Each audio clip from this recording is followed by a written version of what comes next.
오늘도 새벽 예배를 드리게 하신 하나님께 감사와 찬송과 영광을 올려드립니다. 우리 다 함께 사도신경으로 신앙고백 하신 후에 찬송가 197장을 부르신 후 에레미야서 18장의 말씀을 읽으신 다음 오늘 말씀을 듣도록 하겠습니다. 성경을 보면 하나님께서는 자신을 토기장이로 또 하나님의 자녀들을 질그릇으로 비유해서 말씀하셨습니다. 토기장이와 질그릇의 비유를 통해서 우리는 하나님께서 오늘 우리에게 무엇을 말씀하시고자 하시는가를 깨달아야 하리라고 생각합니다. 먼저 토기장이가 토기를 만들 때에는 어떤 흙을 사용할지 토기장이가 선택한다. 요한복음 1장 12절로 13절에 영접하는 자, 곧 그 이름을 믿는 자들에게는 하나님의 자녀가 되는 권세를 주셨으니 이는 혈통으로나 육종으로나 사람의 뜻으로 나지 아니하고 오직 하나님께로부터 난 자들이니라. 오직 하나님께로부터 난 자들입니다. 중요하죠. 그러니까 하나님이 선택해서 우리로 믿게 해주시고 구원받는 것이지 혈통을 통해서 사람의 뜻을 통해서 구원받는 건 아니다. 하나님의 택하심과 예정을 입어야 구원을 받지 마음대로 구원받는 것은 아니라는 말씀입니다. 무슨 말씀이냐?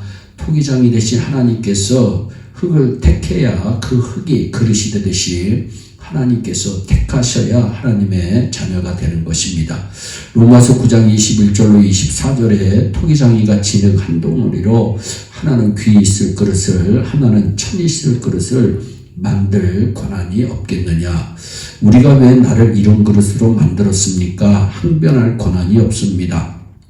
토기장이가 똑같은 진흙으로 하나는 옹기를 만들고 하나는 밥그릇을 만들 권한이 있습니다.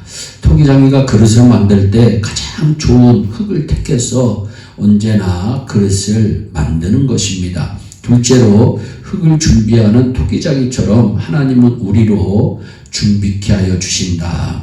흙을 깨끗이 씻지 않고는 토기를 못 만들잖아요. 아무리 좋은 흙이라도 먼저 씻어내야 됩니다. 불순물 정리해야 되는 거죠. 정결하게 만들지 않고는 좋은 그릇을 만들 수가 없습니다. 따라서 하나님께서 우리를 택하셨을 때 그리스도의 십자가의 보혈로서 우리를 씻어주는 것입니다. 에베소 1장 17절에 우리는 그리스도 안에서 그의 은혜의 풍성함을 따라 그의 피로 말미암아 속량고 죄사함을 받았느니라. 예수님 피로 인간의 모든 죄는 말끔히 씻어지는 것입니다. 그리스도의 보혈이 씻지 못할 죄는 아무것도 없습니다. 허물투성이인 우리 진흙이 예수 그리스도의 피로써 깨끗하게 됩니다. 그 다음에는 어떻게 되나요? 흙을 보들보들하게 만들어야 됩니다.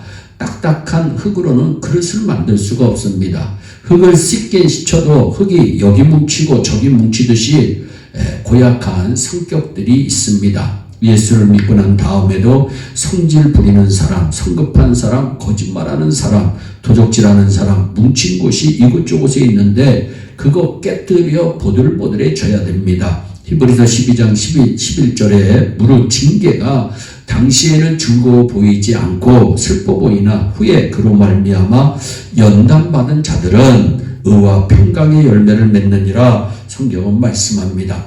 깨끗하게 된 사람을 하나님이 징계하셔서 깨뜨리시는 것입니다. 진흙을 몽둥이로 때려서 보들보들한 찰떡처럼 만드시는 것처럼 하나님께서 징계하셔서 좋은 그릇으로 만들기 위해서 보들보들한 성격을 만드는 것입니다. 셋째로 농로에 얹어야 그릇이 만들어집니다. 부드러워진 흙을 농로에 넣어서 발로 밟아 농로가 돌아가면 손으로 그릇을 만듭니다. 하나님의 뜻대로 하나님은 우리를 만드십니다. 하나님의 농로에 얹어서 여러분과 나를 그릇으로 만드신 것입니다. 에레미야서 18장 3절 4절에 내가 토기장이의 집으로 내려가서 본즉 그가 농로로 일을 하는데 진흙으로 만든 그릇이 토기장이의 손에서 터짐에 그가 그곳으로 자기 의견에 좋은 대로 다른 그릇을 만들더라. 하나님의 뜻에 거역하면 못된 그릇으로 하나님께서 바꾸십니다. 그런데 그래도 반역하고 정 안 되면 하나님께서 뜻을 돌이키십니다. 버리시는 것입니다. 토기장에 가면 그릇 무더기에 깨어진 통이가 잔뜩 쌓여 있는 것을 볼 수가 있습니다. 에레미야서 18장 9절로 10절에 내가 어느 민족이나 국가를 건설하거나 심으려 할 때에 만일 그들이 나보기에 악한 것을 행하여 내 목소리를 청종하지 아니하면 내가 그에게 유익하게 하리라고 한 복에 대하여 뜻을 돌이키리라. 무서운 말씀이죠. 하나님께 불순종하고 하나님께 저항하면 하나님께서 뜻을 돌이켜서 그를 내버리십니다. 좀처럼 내버림을 당하는 사람이 많지는 않습니다. 그러나 전혀 내버리는 사람이 없다고 말할 수도 없습니다. 가룟유다 보세요. 예수님의 제자였습니다. 그런데 나중에 예수님의 판자가 되고 예수님께서 뭐라고 얘기하십니까? 너는 태어나지 않았으면 좋을 뻔했다라고까지 말합니다.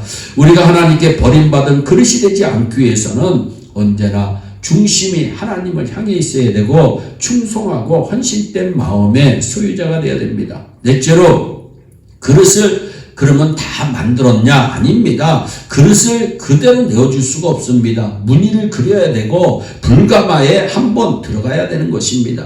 우리가 하나님의 택하신 그릇이 되면은 하나님께서 그릇을 아름답게 만들기 위해서 특별한 은사, 특별한 소질을 주시고 성령의 불로 우리를 구우셔야 합니다. 특별한 소질을 주시고 성령의 불로 구우시는데 그 소질이 바로 그릇에 그려지는 아름다운 그림과 같잖아요. 여러분, 굽는다는 것은 무엇입니까? 성령의 불로 굽는다는 것입니다. 우리가 성령 충만함 받아야 됩니다. 우리가 성령으로 거듭나고 성령으로 은혜 받아 깨어지고 변화받고 성령으로 말미암아 아름다운 무늬를 그리지만 결국 완성품이 되기 위해서는 성령불 받아야 됩니다. 불가마에 한번 들어가야 됩니다. 하나님과 교회와 이웃을 섬기기 위해서는 우리 역시 성령의 불을 받아야 되는 것입니다. 디모데후서 2장 20절로 21절에 큰 집에는 금그릇과 은그릇뿐 아니라 나무그릇과 질그릇도 있어 귀하게 쓰는 것도 있고 천하게 쓰는 것도 있나니 그러므로 누구든지 이런 것에서 자기를 깨끗하게 하면 귀히 쓰는 그릇이 되어 거룩하고 주인의 쓰심에 합당하며 모든 선한 일에 준비함이 되리라. 성경은 말씀합니다. 하나님의 집은 큰 집입니다. 작은 집이 아닙니다. 하나님이 큰 집에 하나님이 사용하기 위해서 금그릇도 있고 은그릇도 있고 나무그릇도 있고 질그릇도 있고 귀하게 쓰는 그릇도 있고 천하게 쓰는 그릇도 있는데 우리가 하나님께 끼어지고 순종하여 보들보들해지고 녹진녹진한 찰흙이 되어서 농로에 올라가서 좋은 그릇으로 하나님의 손에 의해서 만들어지고 아름다운 성령의 무늬로 그려지고 성령의 불세례를 받아 구워지면은 귀히 쓰는 그릇이 되는 것입니다. 하나님께 영광 올려드리는 그릇이 되는 것입니다. 사랑하는 여러분 모두가 하나님께서 귀히 쓰는 그릇이 되어 하나님께 사랑받고 인정받고 영광받고 축복받는 우리 모두가 되시기를 예수님의 이름으로 축원합니다. 기도하겠습니다. 사랑의 하나님 감사합니다. 오늘도 생명의 귀한 말씀 듣게 하심을 감사합니다. 하나님은 토기장이고 우리는 그릇인데 하나님께서 그릇을 만들 때 우리가 하나님을 택한 것이 아니요 하나님께서 우리를 택해 주시고 또 하나님께서 우리를 예수의 피로 완전히 우리의 죄악을 깨끗이 씻어주시고 우리를 농로에 얹어 하나님이 원하시는 그릇을 만들어주시고 마지막으로 우리에게 성령의 은사를 베풀어 주시고 성령의 불세를 받아 하나님 앞에 영광 올려드리는 귀한 그릇 만들어주심을 감사합니다. 예일의 온 성도들이 다 귀한 그릇 되고 축복의 그릇이 되어서 하나님께 크게 영광 올려드리는 하나님의 귀한 백성들 되게 하여 주옵소서. 감사하고 예수님의 이름으로 기도하옵나이다. 아멘. 우리 다 함께 주기도문으로 예배를 마치시고 각자 개인 기도하신 후에 오늘도 주 안에서 승리하는 복된 하루 되시기를 바랍니다. 감사합니다.